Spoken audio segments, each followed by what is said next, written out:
سلام و شب بخیر خدمت شما بیننده های عزیز که ما رو در تیوی دن فارسی روی ماهواره ترکست از تلویزیون دن دنبال میکنید. همونطور که میدونید ما از بخش فارسی تلویزیون دن خبرگزاری رسمی کشور ترکیه روی ماهواره ترکست طبق روالی که داریم در برنامه هدف، در برنامه کارشناسی هدف با شما همراه میشیم. داوود عرس هستم و دعوت کردم امشب از میهمان عزیزی که البته قبل از دوره کرونا و پاندمی ما حضورشون رو در استودیو داشتیم، ولی حالا از طریق ارتباط اسکایپی با این عزیز از استانبول در واقع در خدمت شما هستیم.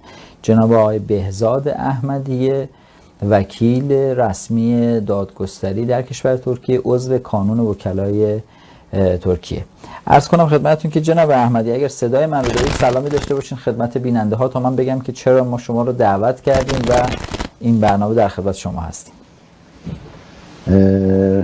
بله صداتون دارم دوست عزیز. منم به نوبت خودم خدمت شما و تماشاگران عزیزمون از تیوی دن فارسی سلام عرض میکنم. امیدوارم که این مسئله کرونا به زودی تمام بشه. ما برنامه رو به صورت زنده خدمت بینندگان عزیز میکنم. امیدوارم که همینطوری بشه و ما بتونیم دوباره حضور شما رو داشته باشیم. طبق پیام های خیلی زیادی که جناب احمدی خودتون میدونید برای برنامه ما آمد، با توجه به که ما و جناب احمدیه در حوزه بحث تخصصی مسائل قانونی مربوط به مهاجرت به کشور ترکیه برنامه‌هایی رو داشتیم در زمینه‌های مختلف، خیلی تخصصی و خیلی با جزئیات. دوستان پیام ارسال میکنن و سوالاتی رو مجدد میکنن. ما تصمیم گرفتیم در یک برنامه به صورت جامع به بیشترین سوالاتی که ارسال شده بود پاسخ بدیم. سوالات رو بنده جناب آقای احمدی نوشتم و اگر اجازه بدین آغاز بکنم، چون سوالات خیلی زیاده و به خاطر اینکه وقت کم نیاد ما خیلی سریع وارد سوال بشیم. قبل از اون میلاد حضرت مسیح رو تبریک میگم، کریسمس رو به عزیزانی که خارج از ایران هستن و در آستانه سال 2021 میلادی هستن. بسیار سال عجیبی است به خاطر اینکه در واقع همیشه شهرها شلوغ جشن میگیرن این شبها و اصولا روال این شکلی رو متاسفانه الان که بیرون میری هیچ کسی نیست. محدودیت هایی در کل کشور ترکیه در واقع وضع شده و در خیلی از کشورهای جهان، به خصوص در اروپا که در واقع تمام رستوران ها و کافه ها، رستوران ها همه باید فقط سرویس بیرونبر داشته باشن و نمیتونن خدمات داخل رستوران بدن. به خاطر همین شهرها خیلی سوت و کور شده، خصوصا شهرهای خیلی بزرگ و خیلی به چشم میاد. ولی هر جا که هستین در خونه امیدوارم که در واقع سلامت باشین و آغاز و فرارسیدن سال جدید رو ما پیشاپیش بهتون تبریک میگیم. به خاطر همین خیلی وقت رو به غنیمت بگیریم و در واقع طولش ندیم. جناب احمدیه، اولین سوالی که میخوام از شما بپرسم اینه هستش که خیلی هم پرسیدم، تفاوت بین اقامت دائم با اقامت موقت چی هست در کشور ترکیه؟ مولا دوست عزیز، اینا رو هم تو برنامه قبلی همونطور که شما هم شاهد بودین مطرح کردیم، ولی خب به صورت خلاصه چون وقت برنامه هم کمه زود میگذاریم. اقامت دائم همون تابعیت، اقامت موقت همون اقامتیه که به صورت توریستی و یا به صورت دانشجویی خیلی گزینه‌های دیگه هم داره که دولت ترکیه به اشخاص خارج از کشور که تابعیت ترکیه نداره شناخته شده. منظور البته اینا چند نوعه. به صورت خلاصی اینا رو عرض کنم. اقامت دانشجویی داریم که باید از طریق قبول شدن به دانشگاه‌های ترکیه باید باشه. اقامت ازدواج هستش که اشخاص خارجی که میان ترکیه یا با خانم و یا آقای ترک ازدواج کنن، دوباره دولت ترکیه به ایشون اقامت میدن. اقامت توریستی هستش که به خاطر کرایه کردن خونه 1 سال اقامت توریستی الان دولت ترکیه میده که قبلا معمولا 2 سال 3 سال 4 سال میداد. منتها از اول سال 2020 اینو ممنوع کردن و 1 سالش کردن که البته همونطور که شما هم میدونید به خاطر این کووید 19 دولت ترکیه این مسئله رو 2 بار به عقب انداخت. حتی اونایی که اقامتشون از اقامت توریستی تموم شده بود مورد عفو قبول شد و 1 سال دولت ترکیه اونایی که به صورت راندوو گرفتن به اداره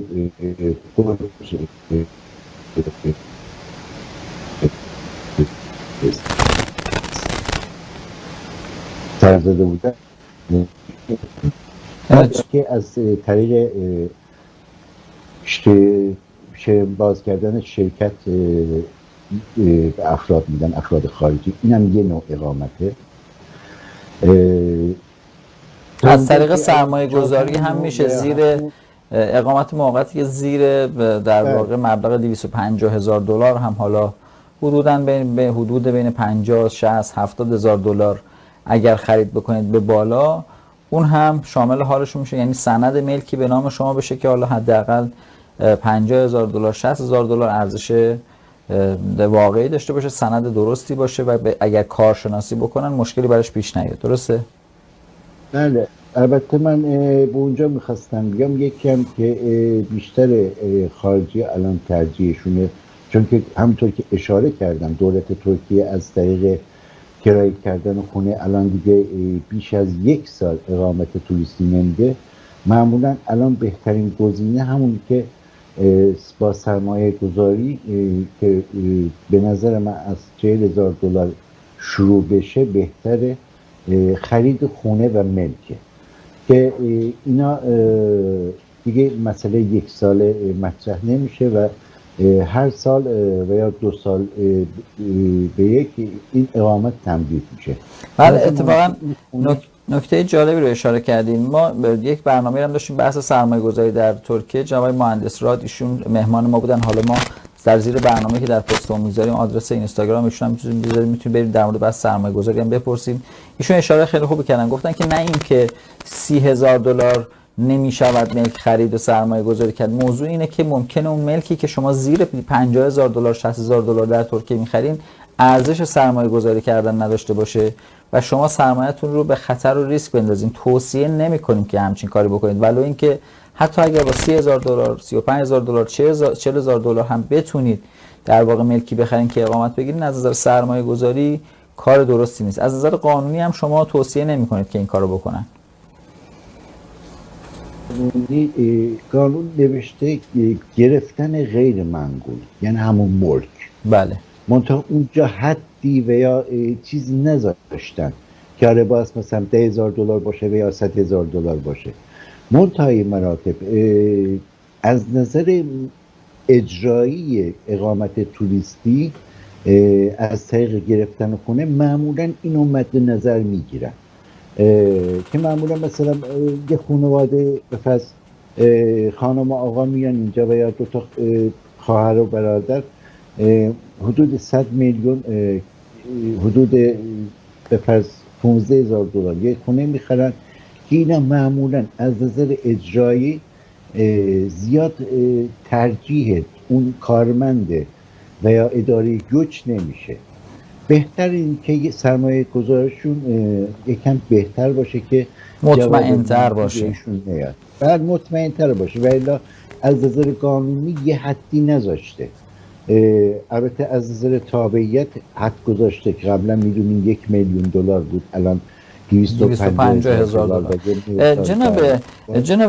جناب احمدی، میدونم که خیلی وقت نداریم ولی من خواستم یک ذره در مورد این سرمایه‌گذاری 250,000 دلار یه کوچولو بیشتر ورود کنیم، چون که مسئله خیلی مهمی است که هموطنان ما در واقع سوال میکنن و جزئیاتی راجع به این میپرسن که تفاوت بین شخصی که تابعیت ترکیه رو میگیره برای مثال یعنی بالای 250,000 دلار خرج میکنه و میتونه کارت ملی، شناسنامه و پاسپورت ترکیه رو بگیره با فردی که اقامت موقت مثلا با 50 60 70,000 دلار 100,000 دلار خرید میکنه چی هست؟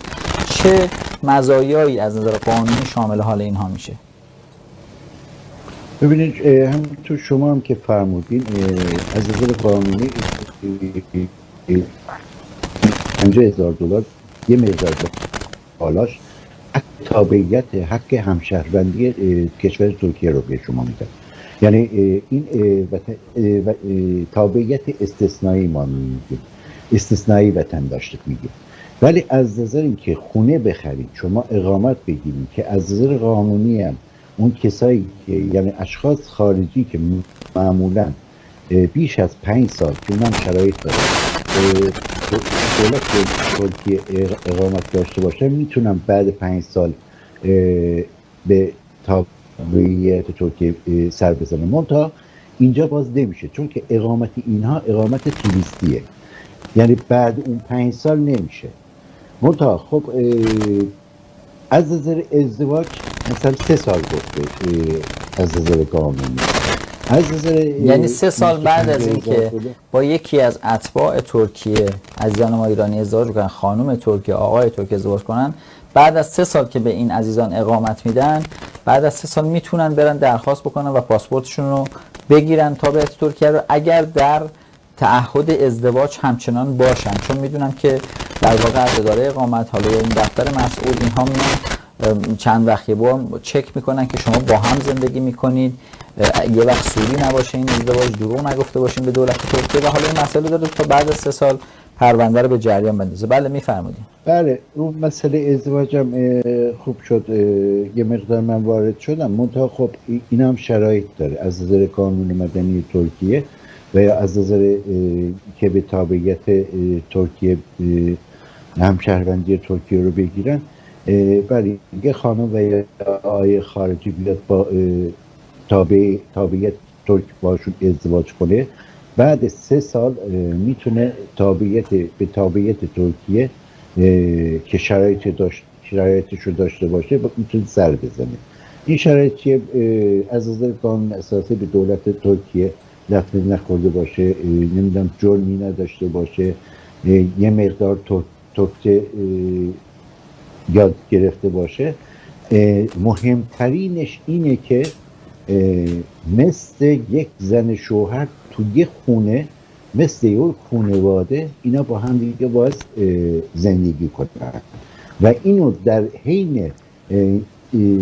حین که سر میزنن به اداره تابعیت ادارسی و نفوذ ادارسی اداره نفوذ باید ثبت اینو باید اثبات کنن که آره ما به صورت زن و شوهر مثل یه خانواده معمولی که چجوری توی یک سخت خونه زندگی میکنن اینو باید اثبات کنن. و الا قبلا قانون بود که مثلا خیلی از خارجی از کشور اومدن با افرادی که مسنم بود فوری تابعیت رو گرفته بود. دولت چون اینا رو درست جلوی اینو گرفت. یعنی اگر به صورت سوری اگر بودن بله یعنی اینو باید اثبات کنن که بله واقعا اینا زن و شوهرن با هم دیگه مدارا دارن از نظر اخلاق، یعنی مثل چجوری یه خانم واقعی باشه. بله واقعی باشه کاملا، ازدواج واقعی باشه. بله دائمی باشه، یعنی دائمی باشه. ولی یه خانمی به فرض بیاد با یه شخص 70 سال اینجا با یه مرد 70 سال اینجا ازدواج کنه، اینو خب معمولا اینو قبول نمی‌کنن. یه خانم 20 ساله و یا 30 ساله البته از نظر قانون ازدواجشون چیز نیست، مشکلی نداره ولی تابعیت رو سختگیری خواهند کرد. مشکلی نداره ولی تو 3 سال گفتم مثل یه خانواده. این مسائل خیلی قبلا دچار مشکلات شد. به خاطر همون دولت ترکیه این مسئله 3 سال رو لحاظ کرد جدی گرفت. خب برگردیم به موضوع بحث تابعیت پاسپورت، تابعیت دائم، تابعیت ترکیه، اقامت دائم و اقامت موقت از طریق سرمایه گذاری. حالا بحث اقامت توریستی و اقامت دانشجویی و ویزای کار اینا رو همه رو کنار بذاریم فعلا. ما دو شکل از در واقع اخذ اقامت داریم. یکی اون افرادی که زیر 250,000 دلار خرید میکنن، اون افرادی که بالای 250,000 ملک خرید میکنن. تفاوت این دو از نظر قانونی چیه هستش؟ چه چیزهای شامل حال یک تبعه ترک خواهد شد؟ ببینین از نظر لیمیت، از نظر چیز فرقی نمیکنه. 250,000 دلار به اضافه $1 بقرض و یا 500,000 دلار فرقی نمیکنه، باز همون تابعیت ترکیه رو میتونن بگیرن. منتها تو اخذ سند باز ما اینجا تاپو میگیم به تاپو شهر باز بدن. نه جناب رضا وارد اون جزئیات نشید. سوال من چیز دیگه بود.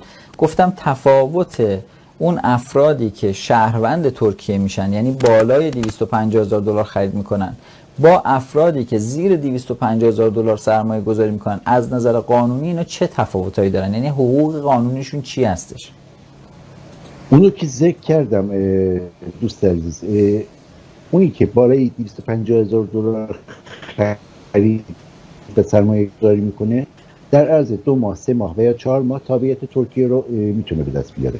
ولی اونایی که خونه میخرن اقامت توریستی میتونن بگیرن. از روی اقامت توریستی بعد 5 سال یا 8 سال نمیتونن تابعیت ترکیه رو شرکت کنن و یا سر بزنن. تفاوت مهمش همینه. میتونن اقامت بگیرن از طریق خونه گرفتن، منتها نمیتونن تابعیت ترکیه رو چیز بکنن. البته بعضی از دوستان شنیدم مشاوره که میگن که اگر شما 5 سال 6 سال در کشور ترکیه زندگی کنید و خرید ملک هم کرده باشین و اقامت رو گرفته باشین، بعد از 5 سال 6 سال میتونین به درخواست بکنید که با توجه به اینکه در ترکیه زندگی میکنید اون پروسه گرفتن پاسپورت ترکیه‌تون انجام بشه. این چقدر صحت داره؟ ببین از نظر قانون این مسئله 5 سال هستش. مثلا به فرض اقامت دانشجو رو در دست بگیریم. به فرض طرف اومده اینجا یه دانشجو شده 7 سال پزشکی هم خونده 6 سال. از نظر اقامت توریستی نمیتونه به تابعیت ترکیه بره. اونی که خونه خریده چی؟ اونی که خونه خریده چی؟ بله این پروسور هستش، نیست نمیگم، ولی خب معمولا زیاد از نظر اجرایی اینو سر کار زیاد از نظر اجرایی معتبر نیست. یعنی ما قانون مصوبی نداریم که اگر شما زیر 250,000 دلار خرید بکنید 100% بعد 5 سال 6 سال 7 سال پاسپورت ترکیه‌تون رو میتونید بگیرین چون اقامت داشتین. ممکنه که طبق بررسی هایی ممکنه که به شما تعلق بگیره یا نگیره، اونم ممکنه بین 8 سال تا 10 سال طول بکشه، ولی قانونا چیز مصوبی نیست این موضوع. ببینید اسمش روز اقامت توریستی میگیره، باز موقت میگیره. بله زمان که شما اقامت توریستی میگیرین چجوری میتونید برید تابعیت ترکیه؟ بله این مسئله هستش. ولی از نظر اینکه شما بیاین اینجا سرمایه گذاری بکنید 500,000 دلار و یا از نظر اینکه شما اجازه کار در ترکیه رو بتونید بگیرید، از روی همون اجازه کار که 5 سال اینجا اقامت داشته باشید میتونید سر بزنید. یعنی ویزای کار از نظر اعتبار اجرایی و قانونی ارزشش از خرید ملک زیر 250,000 دلار بالاتره. اگر واقعا کار بکنن، اگر استخدام باشن جایی و قرارداد 5 سال تمدید کرده باشن و این بیمه 5 سال پرداخت شده باشه، بیمه و مالیات فرد پرداخت شده باشه. بسیار عالی. اینم دو نوع دوست عزیز. یک اینکه یک شخص خارجی و یا ایرانی بیاد اینجا خودش یه رستورانی و یه سرمایه گذاری بکنه و 5 تا اشخاص ترک رو سر کار بیاره، فرد ششم میتونه و خودش خارجی باشه یا خودش خارجی باشه، خودش که سرمایه گذاری کرده باشه میتونه اجازه کار از وزارت کار داشته باشه. خب پس بریم حالا سوال. اینجا وزارت کار، بله بله، اینم بگم وقتی اجازه کار گرفت، اجازه کار باز به جای همون چیزه، اقامته، فرقی نمیکنه. یعنی هیچ تفاوتی نمیکنه که وقتی شما مجوز کار یا ویزای کار رو میگیرین انگار در واقع اقامت کشور ترکیه داری. من اینجا یه سوال مهمی هم واسه ما میاد که میگن که مثلا من به فرض دندون پزشکم، من مثلا مهندسم، نمیدونم راه ساختمانم، بیام اینجا یه شرکتی رو پیدا کنم که به من کار بده، از اونجا اجازه کار بگیرم، معمولا دولت و یا وزارت اجازه کار این مسئله رو قبول نمیکنه. چرا؟ میگه که من خودم در بنیه خودم هم به فرض نیروی کار کافی رو دارم. بله، دندان پزشک دارم، مهندس دارم. معمولا اون چیزایی که اسپسیفه، خصوصیه، دولت ترکیه واقعا بیشتر بهش احتیاج داره، اونا رو، مثلا دکترا معمولا تو هر تخصصی هم نیست.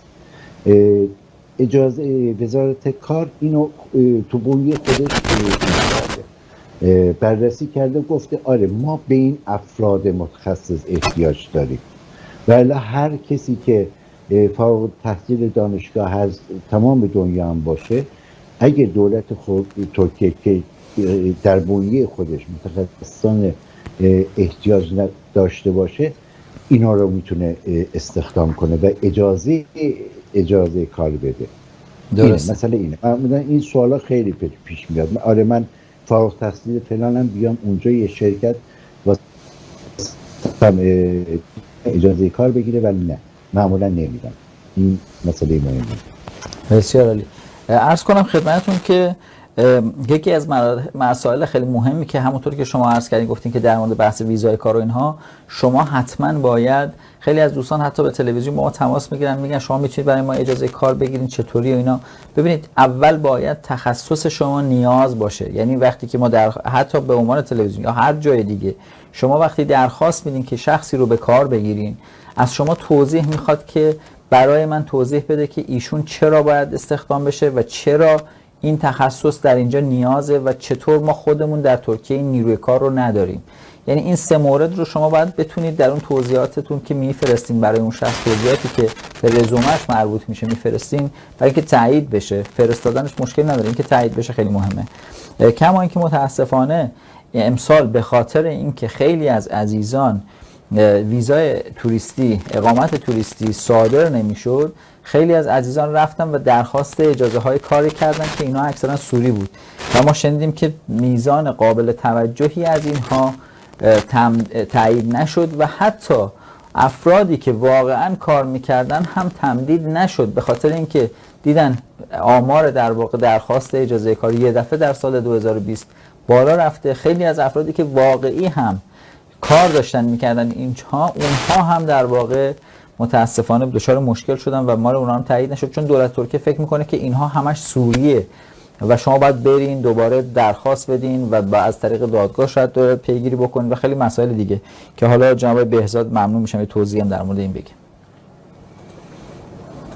حالا در این مسئله تنها از نظر اقامت نیست، از نظر اینکه مثلا اشخاص خارجی و یا هموطنان میاد اینجا بعضا دچار میشن و یه جرمی هم کار میکنن، فقط مسئله اقامت نیست. ولی خب به صورت خلاصه بگم، اون قراری که اداره، یکی از ادارجات، حالا هر کدوم میخواد باشه، در مورد یک شخص میخواد یه قراری بده، ما این قراره، این اداره رو، حالا هر کدوم باشه که ما اینجا مد نظرمون اداره گوچه که آره شخص هموطنمون رفته اقامتش رو تمدید نکردن به هر دلیلی، ما اینجا باید چه کار کنیم؟ در مرحله اول ما باید به اداره اون اداره محکمه است، یعنی دادگاه های اداری، دادگاه های اداری باز دعوا باز کنه. این دعوا اسمش چیه؟ اون قراری که به فرض میگم اینجا اداره برای ما دپورت چیز کرده، صادر کرده، برای جلوگیری این دپورت ما میتونیم تو دادگاه محکمه های اداری اینو جلوشو بگیریم با باز کردن دعوا. اینم ما به ترکی اینجا یürütmenin durdurulması و یا ابطال اون دعوا، باطل شدن اون قرار. بله. در واقع دادخواستی، اگر بخوایم به ترجمه فارسی بگم، میشه دادخواستی ارائه بدین که قراری که صادر شده متوقف بشه، حالا ولو اینکه رسیدگی بکنه دادگاه برای اینکه ابطالش بکنه. بله. بله. اینجا یه مسئله مهمی است که معمولاً برای دپورت، که یعنی اونایی که اقامتشون تمدید نشده دپورتشو میدن، که اونجا معمولا می نویسن در عرض 10 روز این مسئله رو باز از کشور خارج شید. اینجا یه مدتی گذاشته، اون 10 روز واسه ما خیلی مهمه. در عرض 10 روز باید ما به دادگاه مراجعه کنیم و حکم این اداره که اینجا گفتم مد نظرم اداره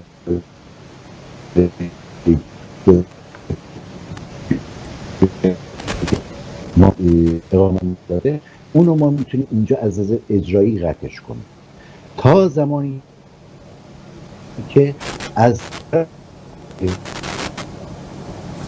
جناب بهزادی خورده اینترنتتون فکر میکنم ضعیفه. یک بار دیگه اگه تکرار کنید ممنون میشم. گفتم تو قرار اداره گوچ که دپورت شماری میدن، ما باید در عرض 10 روز قبل از اینکه 10 روز تموم بشه که ما باید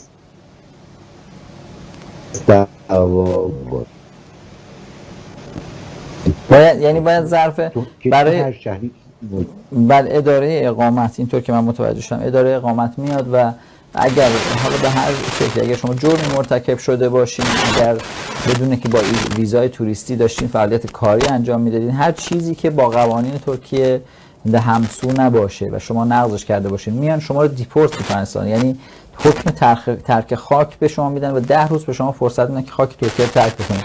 شما در اون 10 روز اجازه داری که بیاین و اعتراض بکنین به اون حکمی که در واقع اداره اقامت داده، اگر فکر میکنید که دلیلش اشتباه هست. یعنی اگر میتونید ثابت بکنید در دادگاه که ببینید به حالا برای مثال شما کار نمیکنید، در یک سوء تفاهمی اینها فکر کردن شما کار میکردید و شما باید میرید اونجا میگین که من کار نمیکنم، من در ترکیه توریستی زندگی میکنم یا از ایران درآمدم رو دارم میارم، اونجا میتونید برید درخواست بدین و بررسی بشه با حضور یک وکیل و متوقف بکنه اون حکمی رو که در واقع اداره اقامت به شما داده و شما رو دعوت به ترک خاک کشور ترکیه کرده. اونجا یه مسئله دیگه هم هست، کسایی که جرم میکنن با این مسئله متفاوته. کسایی که جرم میکنن اینا رو معمولا چون خونه ندارن و یا اقامت هم احتمالاً داشته باشن تموم شده باشه، اینا رو میبرن اداره گوچ یه مرکز داره، استرداد اتباع استرداد که معمولا به خاطر این مسئله کووید 19 اینا رو ما اول توی محکمه دیگه یعنی یه دادگاه دیگه دعوا باز میکنیم که اینا رو از نظارت بیاریم بیرون تا زمانی که اینا خونه داشته باشن، یعنی مشخص بشه، آدرس مشخصی داشته باشن بله و آدرسی نداشته باشن نمیتونیم این دعوا رو که اونم باز صلح جزا باز کنیم دعواشو که از نظارت بتونیم اینا رو در مرحله اول بیاریم نشونیم. در مرحله دوم چون سوالا خیلی زیاد هست اجازه بدید من این قسمت خلاصه کنم. در نظر داشته باشن عزیزان هموطن که حتما وکیل داشته باشن در کشور ترکیه و این بسیار موضوع مهمی هست. حتما مطمئن بشین که وکیلی که بهش مراجعه کردین عضو رسمی کانون وکلای کشور ترکیه هست و این بسیار موضوع مهمیه. و بعد از اون هر وارد هر شرکتی که شدین از شرکت بخواین که به شما وکیلشون رو معرفی بکنن، با وکیل مشورت بکنید، به خصوص در مورد مسائل قانونی، امضا کردن قراردادها، اون پروسیجری رو که خصوصا در مورد بحث خرید 250,000 دلار اهمیت بسیار زیادی داره. خواهش میکنم که توجه بکنید که بسیار مسائل فنی و پیچیده و قانونی هست. جناب بهزاد شما هم خودتون این رو تاکید بکنید که چقدر اهمیت داره مراجعه کردن به وکیل، چه مشکلاتی رو میتونه بعداً به خصوص برای اخذ شهروندی و خرید بالای 250,000 دلار به همراه میتونه داشته باشه. دوست عزیز، شما هم اشاره کردید، البته قبلا راجع به گرفتن هم شهروندی و یا تابعیت همون سرمایه گذاری 250,000 دلاری قبلا به افراد عادی که میتونستن وکالت بدن، ولی چون اختلاس‌های خیلی بیشتری شد و کارهای خیلی درستی نشد و افراد موجب ضرر و زیان شدن، دولت ترکیه اومد در یه مرحله وکیلا رو سر این مسئله شهروندی چیز کرد، گفت باید اجباری باشه، چون در یه مرحله این شهروندی باید وکیل بره به جای شما، یا خودتون باید باشین یا وکیل باید به جای شما بره بعضی مسائل رو حل کنه و یا امضا بکنه. چون که دولت ترکیه اینو مجبوریش کرد، چون که قبلا به افراد معمولی وکالت میدادن، اونا هم متاسفانه پولای این افراد رو هبا میکردن و دچار مشکلات خیلی زیادی میشد. در واقع شما همینطور هم میتونید به هر شخصی وکالت بدین، یک شخص عادی میتونه از شما وکالت بگیره، همونطور که در ایران همینطوری هست، شما میتونید وکالت بدین به اقوام، به دوستان برای انجام امور اداری کاری. منتها به خاطر اینکه مشکلات حقوقی زیادی در کشور ترکیه ایجاد شد، به خصوص در بحث اخذ شهروندی، در واقع آمدن و چندین ماه قبل بود که گفتن شما فقط باید برای گرفتن اخذ شهروندی با وکیل مراجعه کنید و وکیل رسمی دادگستری باید پیگیری پرونده شما رو بکنه و شما یا خودتون شخصا اون مراحل رو باید انجام بدین که بسیار سخته، اصلا توصیه نمی کنیم به شما، یا اینکه وکیل رسمی دادگستری داشته باشین. جناب بهزاد میشه خواهش بکنم کلیتی در مورد اینکه چه مراحلی رو باید در مد نظر داشت در گرفتن اخذ شهروندی هم برامون توضیح بدین؟ حالا اول اینکه افرادی که میخواید این سرمایه گذاری 250,000 دلار و یه مقدار بالاش رو بذارن، از یه شرکت معتبر یه خونه انتخاب کنن، بعد بیان با اونا صحبت کنن که البته این افراد باید متخصص این کار باشن.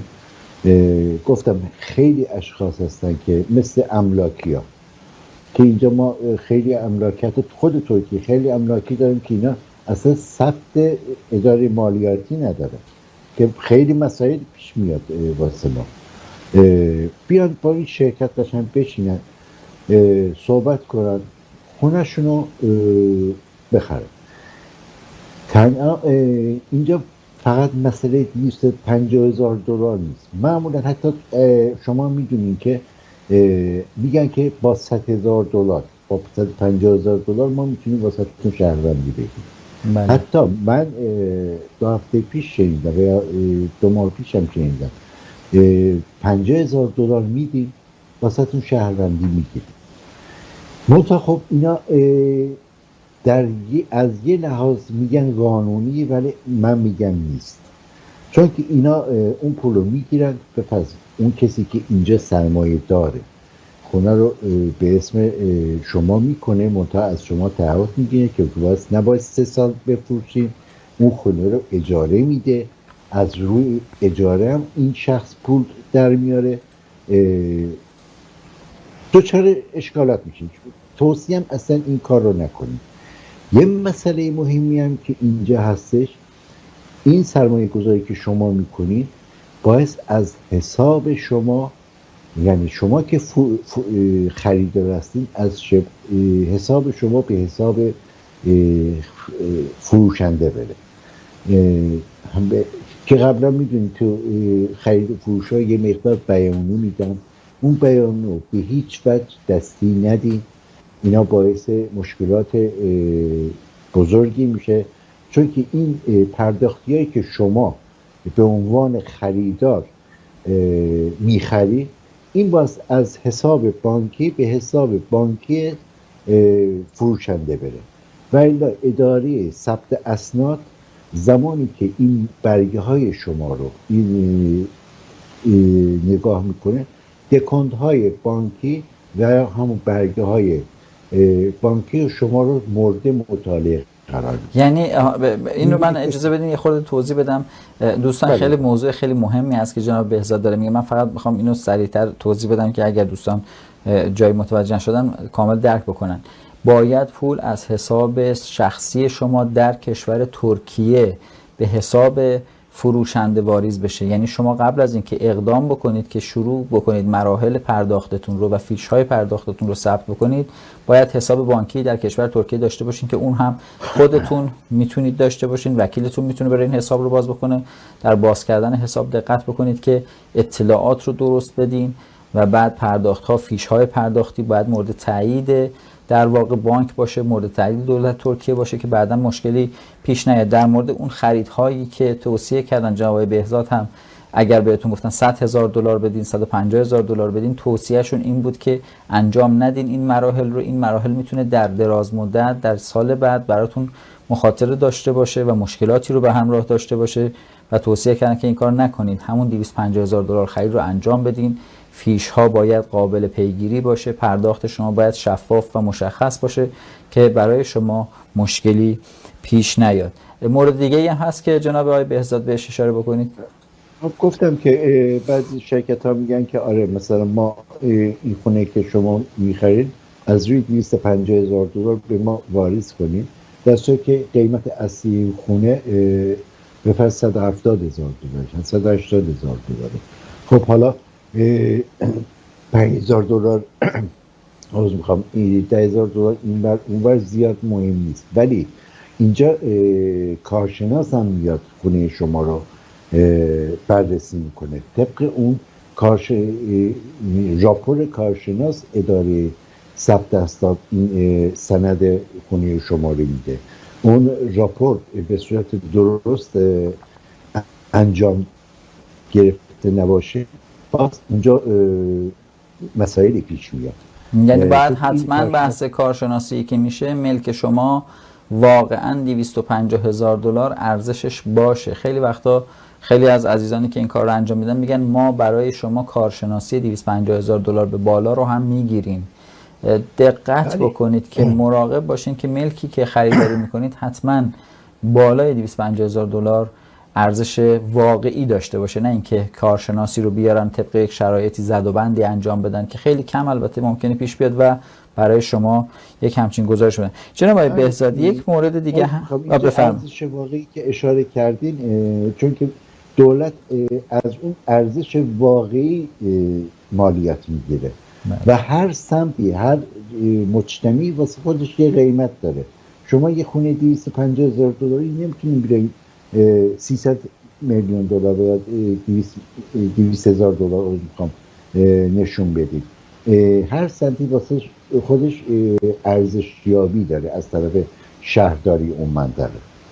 جناب بهزاد یک سوال انتهایی من دارم چون به وقت برنامه‌ام روی پایان، فکر کنم سوالات خیلی زیادی رو پاسخ دادیم، به برنامه مفیدی خواهد شد برای عزیزان. یک سوال آخر رو هم که باید مد نظرشون بحث انحصار وراثت و وراث میشه. در مورد این هم یک کوتاه توضیح بدیم و ما رفته رفته خداحافظی بکنیم از شما و بینندگان. حالا از نظر انحصار وراثت معمولا این به حقوق بین المللی ارتباط داره. البته ما بین ترکیه و ایران که ما اینجا مد نظر ایران ترکیه است این قرارداد داره.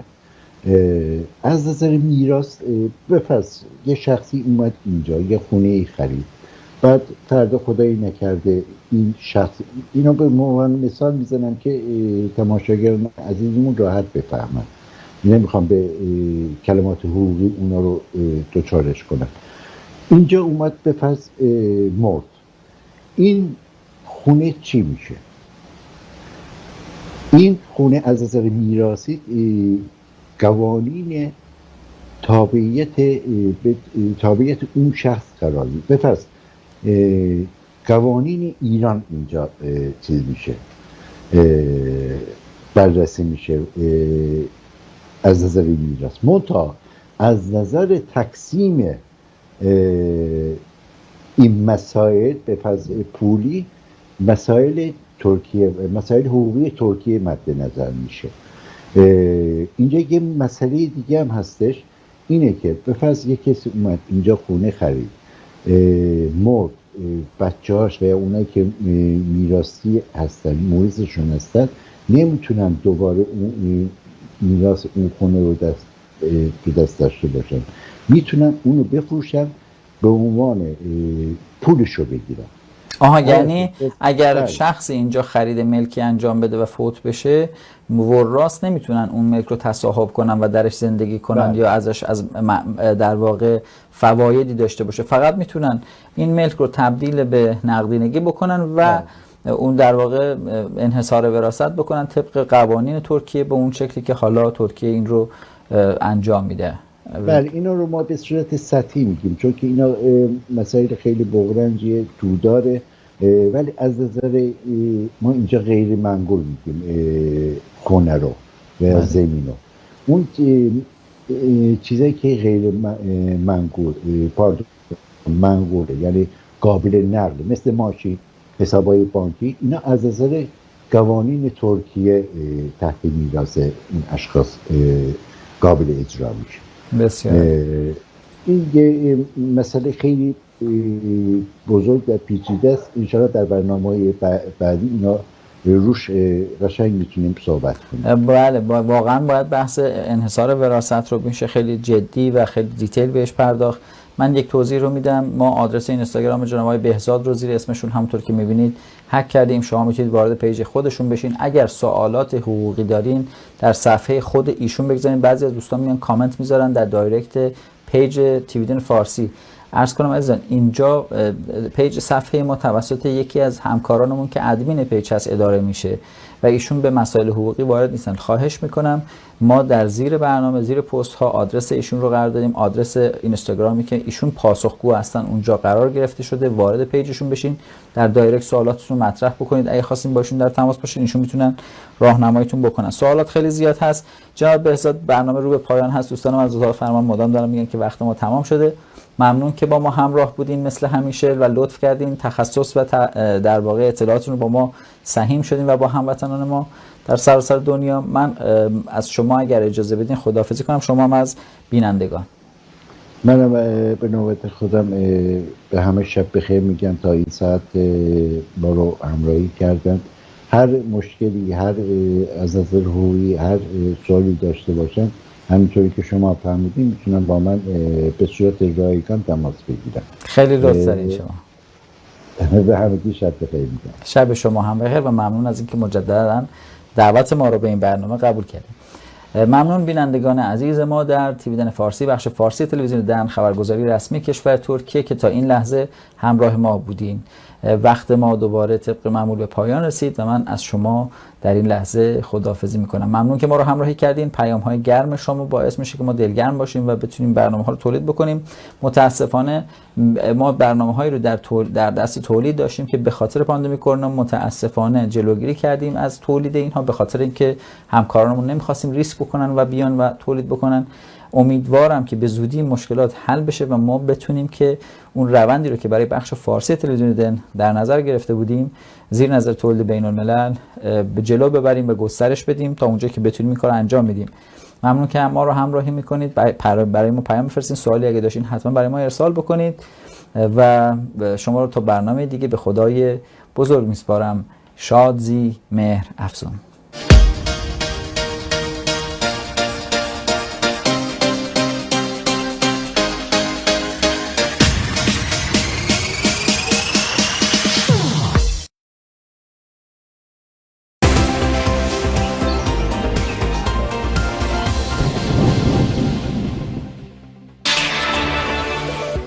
Meteoroloji Genel Müdürlüğü'nden alınan son bilgilere göre Ege bölgesinde çok bulutlu bir hava hakim olacak.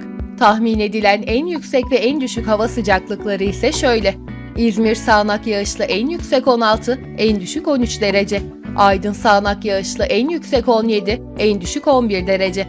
Muğla sağanak yağışlı en yüksek 11, en düşük 5 derece. Denizli çok bulutlu en yüksek 16, en düşük 8 derece.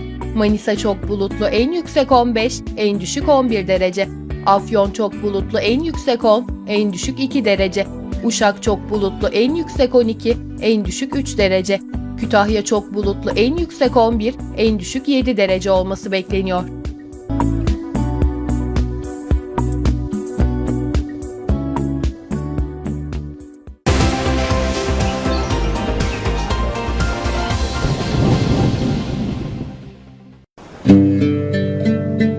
Samsun, Karadeniz'in kıyısında mavi bir pul gibi, kapılardan ve nehirlerden bu ülkeye her zaman büyük umutlar, görkemli başlangıçlar için haber taşıyan bir şehirdir.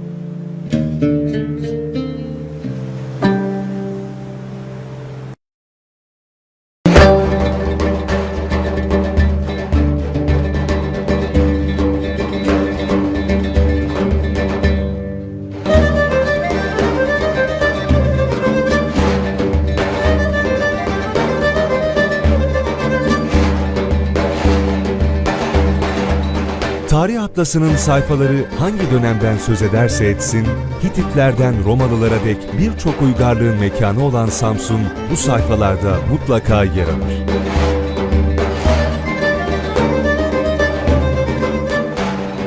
Kızılırmak ve Yeşilırmak, Karadeniz'in karasını renklendirircesine bereketli topraklar üzerinde kurulmuş kadim bir şehirden geçerek denize ulaşır.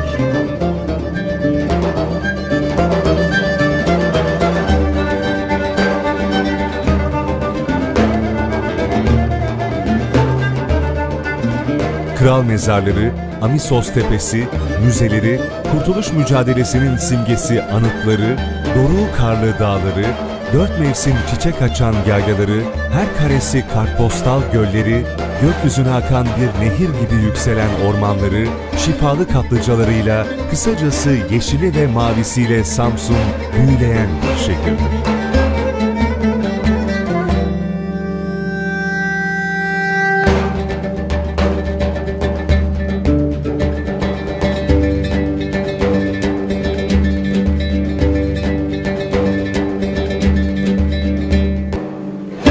Hava, kara, deniz, demiryolu ulaşım imkanlarıyla bölgenin en büyük, en önemli ticaret, alışveriş, ekonomi merkezi olan Samsun, kamu ve özel hastaneleri, sağlık merkezleriyle tam bir sağlık şehri.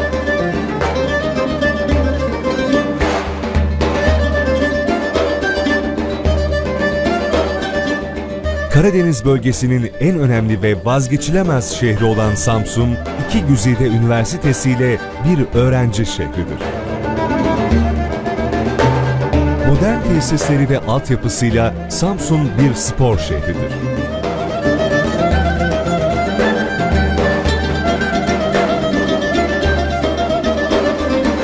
Samsun, ülkemizin ekonomik, sosyal ve siyasal hayatına kazandırdığı değerler yanında sanat alanında da çok önemli bir potansiyele sahiptir.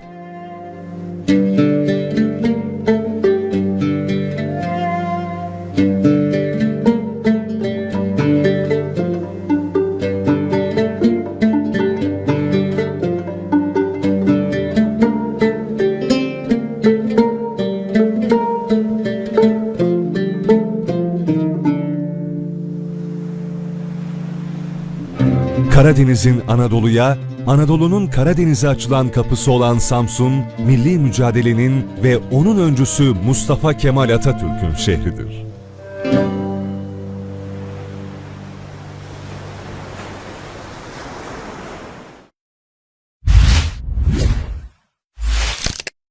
Yeni Duru Değerli Yağlar sıvı sabunla ellerimi her yıkadığımda bol köpüğünü ve ipeksi temizliğini hissediyorum. Soğuk sıkım avokado yağı ve nemlendirici içeriğiyle Yeni Duru Değerli Yağlar sıvı sabun. Ellerinize değer verir. Duru.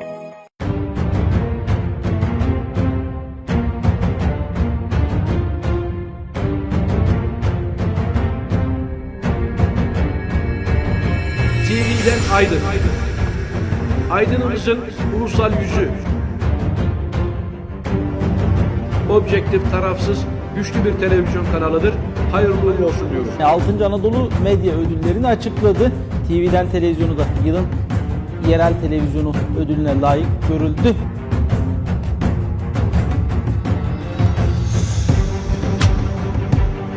Ege'nin dünyaya açılan penceresi TV'den ekranlarından günaydın. Baş başa programından merhaba. TV'den ekranlarından herkese mutlu hafta sonları. Ege'nin Sesi TV'den ekranlarına hoş geldiniz. TV'den ekranlarından merhabalar. Hafta sonu ana haber. İyi akşamlar. Ege'nin gündemini konuşacağımız Ege'den ve Türkiye'den bugün önemli gelişmeler aktaracağım.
Eviniz için aradığınız her şey Yılmaz Yapı Market'te. Aydınlatmadan bahçe ürünlerine, ev tekstilinden hediyelik eşyaya, ankastre setlerden garden ve rattan bahçe gruplarına, yapı malzemelerinden parkeye, elektrikli ev aletlerinden hırdavata, 52.000 çeşit ürün Yılmaz Yapı Market'te. Showroom, Aydın İncirliova Karayolu, 3. kilometre, Efeler Aydın. Şube, Zeybek Mahallesi, Efeler Bulvarı, No 36, Mesleki Eğitim Merkezi karşısı, Efeler Aydın. www.yilmazyapımarket.com.tr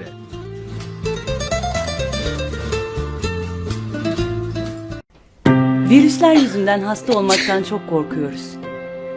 Artık virüsleri nasıl durduracağımızı biliyoruz. İnovatif teknolojiyle üretilmiş Farmisol antiviral kullanın, virüsler sizi hasta etmeden siz onları yok edin.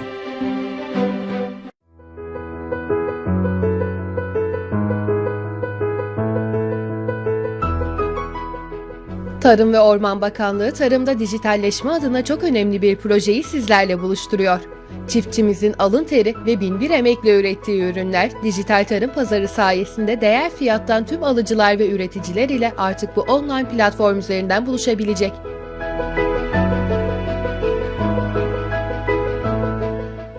DİTAP üreticilere ve ürün talep eden sektöre avantajlar sağlayacak. Paydaşların finansmana erişimini kolaylaştıracak.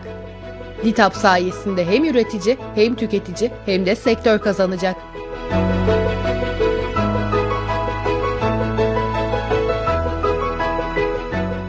Destek için ditap.gov.tr adresini ziyaret edebilirsiniz.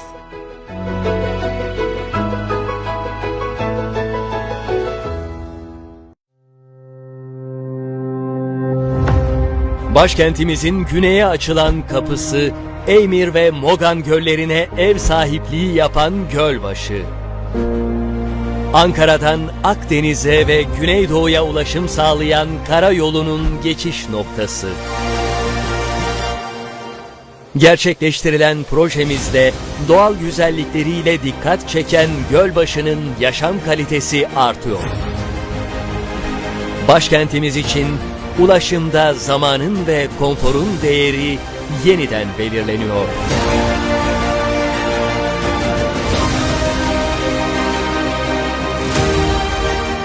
Gölbaşı şehir geçişi, Cumhurbaşkanımız Sayın Recep Tayyip Erdoğan'ın teşrifleriyle açılıyor.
Aydın Park Otel. Aydın'daki eviniz. Şehir oteli olarak tasarlanan ve şehrin merkezinde bulunan Aydın Park Otel, 14 Deluxe, 28 Elit ve 56 adette standart olmak üzere 98 odasıyla sizlere hizmet veriyor. Park Otel, 100 kişilik toplantı salonu, restoranı, spor salonu ve saunasıyla da misafirlerinin ve Aydınlıların hizmetinde. 7 Eylül Mahallesi, İzmir Bulvarı, Efeler Aydın. 0256 226 86 0. Aydın'da profesyonel ayak bakım hizmeti, tırnak batması bakımı, tırnak mantarı bakımı, nasır bakımı, topuk çatlağı bakımı, diyabet ayak bakımı, medikal ayak bakımı, sporcu ayak bakımı, kişiye özel tabanlıklar, ayak basış bozuklukları ve daha birçok el ve ayak problemlerinde Podotürk sizinle. Doğrusu akıllı tercih Waterlife. Sağlığınız için, temiz su için. Ramazanpaşa Mahallesi 10 Sokak numara 10 kat 2 daire 4 Efeler Aydın. 0539 565 24 36 0256 214 45 05.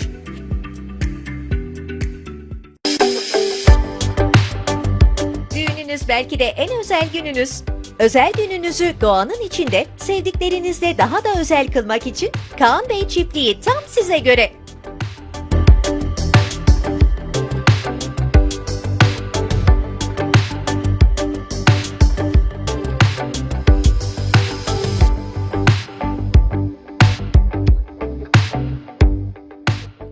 Kapalı salonumuz ve kır bahçemizde deneyimli ekibimizle bir ömre Kaan Bey Çiftliği'nde evet deyin.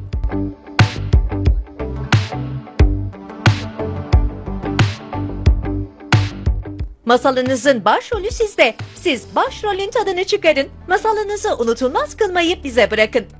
Yemekli, yemeksiz düğün, nişan, kına gecesi gibi tüm özel günleriniz için rezervasyon numaramız 0531 886 65 60. Yeni Duru Değerli Yağlar sıvı sabunla ellerimi her yıkadığımda bol köpüğünü ve ipeksi temizliğini hissediyorum. Soğuk sıkım avokado yağı ve nemlendirici içeriğiyle Yeni Duru Değerli Yağlar sıvı sabun.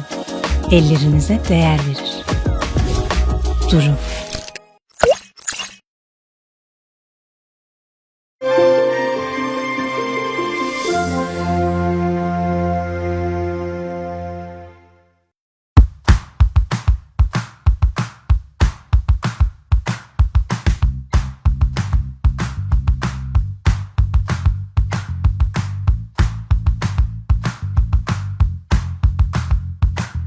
Şu taraf eri, bu taraf kavak, geldik buralara koşarak. Burası eğri kavak, burası eğri kavak. Allah Allah, inanılmaz bir şekilde içimde bir holigan canlandı. O zaman eğri kavak taraftarı. Bekle, tribünlere koşuyoruz. Kolay gelsin. Nasılsın teyzem? İyiyiz çok şükür. Nereye böyle? Vallahi zeytine. Ay zeytin mevsimiymiş. Evet. O yüzden ben de yardıma gelmek istiyorum. Daha 2 gün oldu sizi izlediydim televizyonda. Öyle mi ya? Bugün buradayız.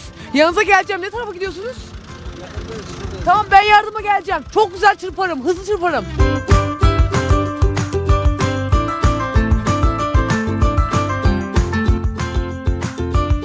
Eğrikavak'a girer girmez bir amcamla karşılaştım. Yanında da eşeği vardı. Fakat eşeği çok sakin bir eşekti. Hemen ipinden tuttuğum gibi sokaklarında dolaştım.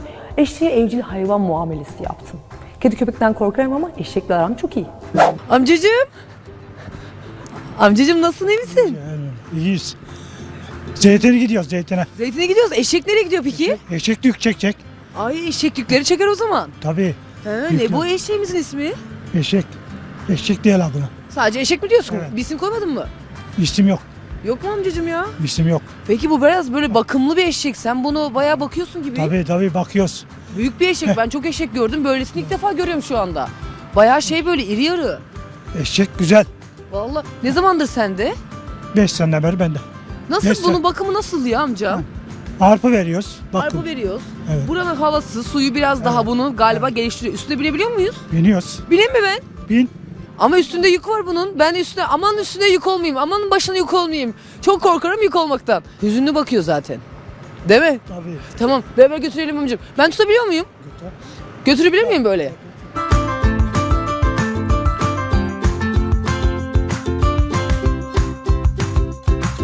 Hayır! Al! Neden öyle oldu o? Ayağım kaydı. Ya eşek tekerin taş değmesin, git o zaman sen bakalım. Beni korkutuyorsun. Görüşürüz amcacığım.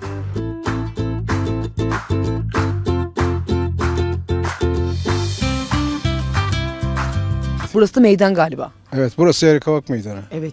Ahmet abicim, az önce seninle yolda karşılaştık. Evet. Sen kendini şanslı hissediyor musun? Aynen öyle. Ben dünyanın en güzel şans yerinde doğmuşuz biz ya. Değil mi? Aynen öyle. Bak Türkiye'nin demiyorum. Dünyanın en güzel noktasında yerinde doğmuş. Niye biliyor musun? Neden? Ziraat alanıyla her tarafını kapladığı için. Evet. Hem de yüz ölçümü de geniş. Evet. Yani ziraat gelirimiz çok iyi. Yani en lüks hayatı yaşıyoruz yani burada biz. Köy kahvesine girdim. Amcalarım beni tanıyordu. Hep izliyorlarmış Duygu ile Gidin'i. Onları buradan kocaman öpüyorum. Ayrıca sesleri çok güzeldi ve sırrı neymiş birazdan göreceksiniz.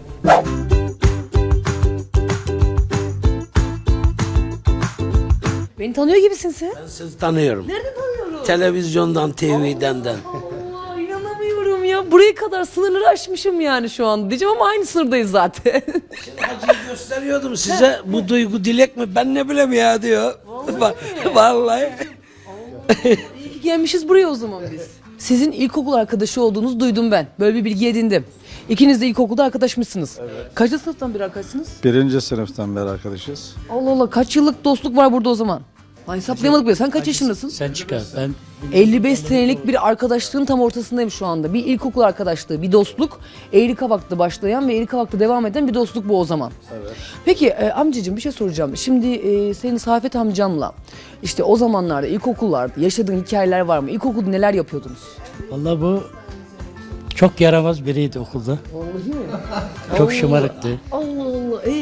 Bizim Ömer Şimşek isminde bir öğretmenimiz vardı. He. Çok iyi, Allah ondan razı olsun. Bize her şeyi o öğretti. Hı hı.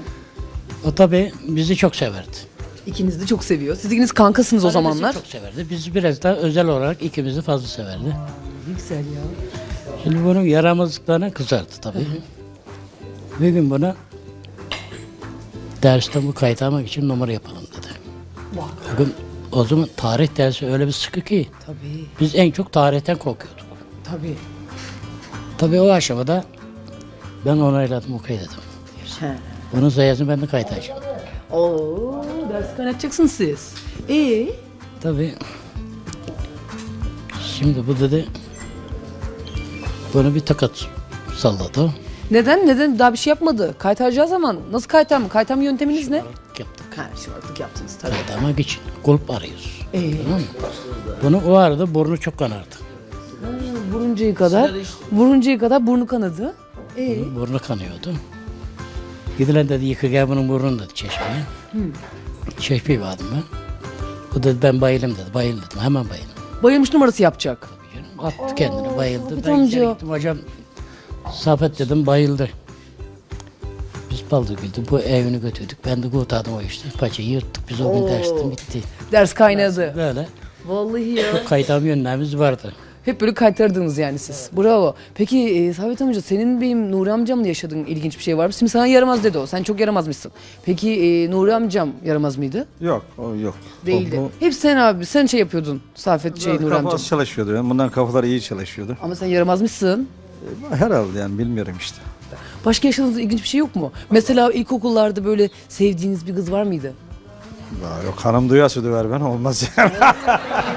Çok o zaman o konuya girmiyoruz. Hayır belki ilkokuldayken sevdiğiniz birini varmışsınızdır. Yoktu. Yok muydu? Yoktu. Çocuktunuz o zaman zaten daha değil mi? Değil mi amcacığım? Amcam bir öğretmenin seni türkü söylemeni çok seviyormuş.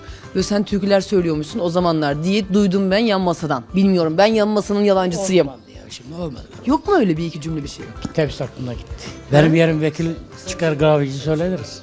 O zaman sana vekil olabilecek bir amcamız yanımızda. Bir ondan konuşalım bunu. Kahveci Onda sorarız. Peki amcacığım, ben amcama dönüyorum. Amca sen demiştin ki işte çok güzel Nuri amcam türkü söylüyor demiştin. Şimdi Nuri amcam söylemediğini iddia ediyor. Bilmiyorum. Öğretmen dövdü onu. Neden dövdü? Söylemedi Türkiye. Çok da seviyordu bunun türküsünü öğretmeni. Ondan sonra hem ağladı hem söyledi Türkiye.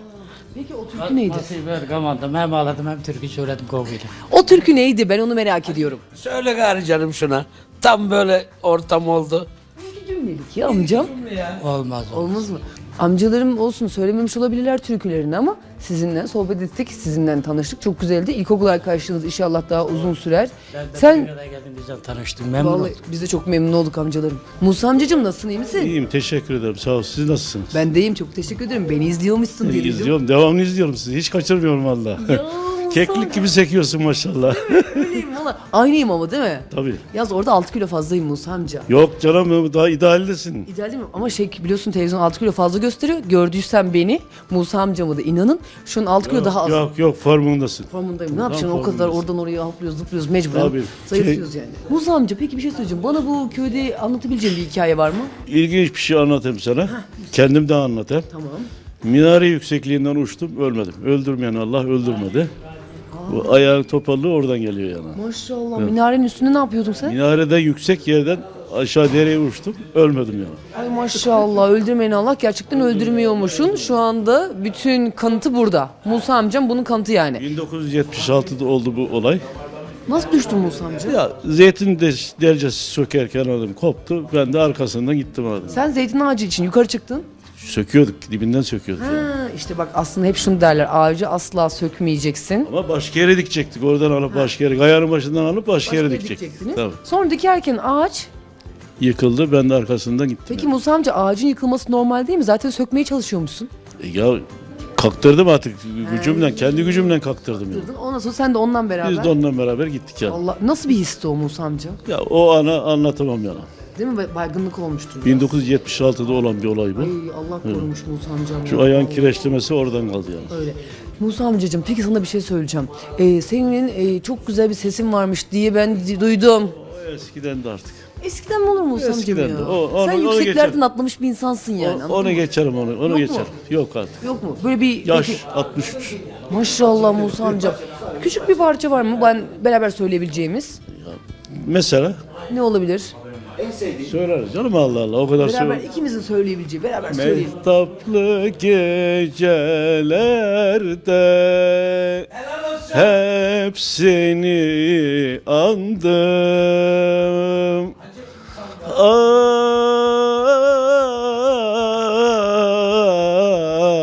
Hep seni andım. Belki dönersin diye. Yeter mi? Yeter değil mi? Vallahi ben dönersen diye sonrasını merak ettim şimdi ben. Belki dönerse. Çok güzel ya. Dönmedi herhalde Musa amca. Efendim? Dönersin diye dedin ya orada kaldık ya. Yeter abi.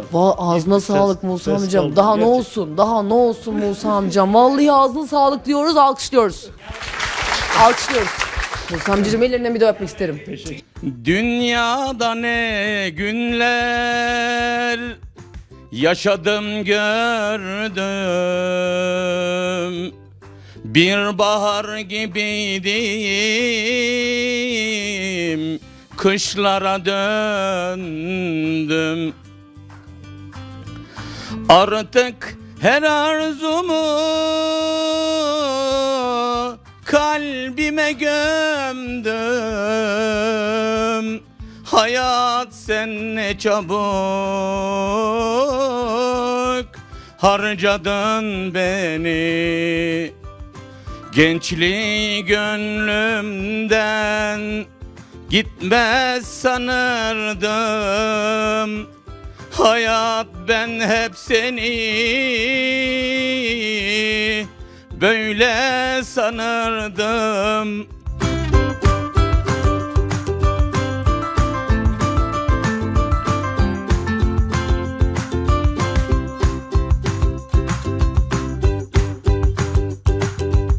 80 yaşındaki teyzem eşarplarının kenarına oya işliyormuş. Dedim ki ben de yapabilirim, ben de işleyebilirim. Bakalım işleyebilmiş miyim, işleyememiş miyim?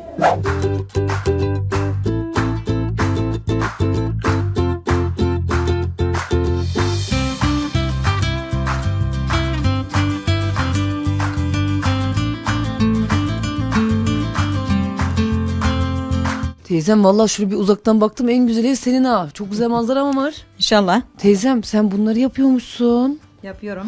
Nasıl yapıyorsun bunları sen? Tığıyla yapıyorum. El emeği. El emeği ya. Göz nuru. Mesela bir tane hep şey mi oluyor? Dışarıdan mı istiyorlar bunu? Dışarıda istiyorlar. Yapıp yazmayı yapıp satıyoruz. Ne kadar? 50. 50 lira. Kaç gün sürüyor teyzem? Bir ayda. Bir ayda yapıyorsun bunu. Allah Allah. Bu mesela kaç gün sürdü? Bu 15 günde acar oldum, 15 günde bitiriyoruz. Allah Acar Allah. olmasa bir ay sürünü, 2 ayda sürünü bile. Çok güzel teyzem ya. Peki sen bunu kimden öğrendin? Kendi kendime çıkardım öyle. Ben de bir öğrenebilir miyim teyzem? Bana öğretir Öğrenirsin. misin? Bir bakayım nasıl yapıyorsun? Önce aşağısını yapacağım. He. Sonra yukarıdan böyle zincirlerin dibine ineceksin, yapacağım. Hayır şunun en başı nasıl yani? Bu mesela yokken ne yapıyorduk? Bak aşağıdan. Şuradan başlıyoruz. Buradan başlıyoruz. Aşağıdan başlıyoruz. Çıkıyoruz yukarı zincirle. Hı. Böyle bitiriyoruz. Tamam bir yapayım bakayım ben şu anda. Yap bakalım.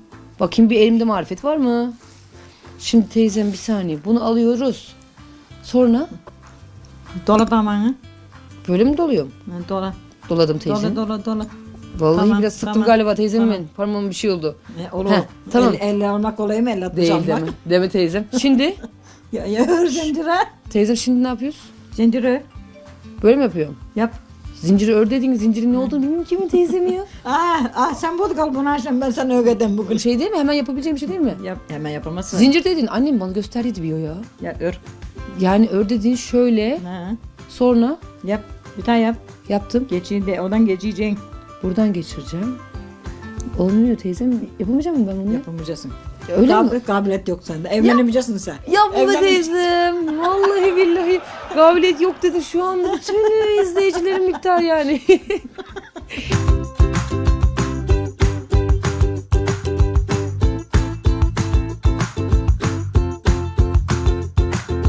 Muhtarımızın baldızın evine gittik. Tam muhabbetin ortasında çekip batırsınız dedi. Biz çok güldük. Sizin de güleceğinize eminiz. Bu arada bize bir yemek yaptı, bir sofra kurdu. Ellerine sağlık teyzeciğim.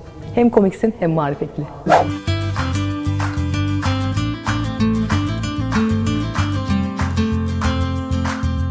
Teyzem sana bir tane arkadaş lazımmış galiba bu evde. O da benmişim. Sensin.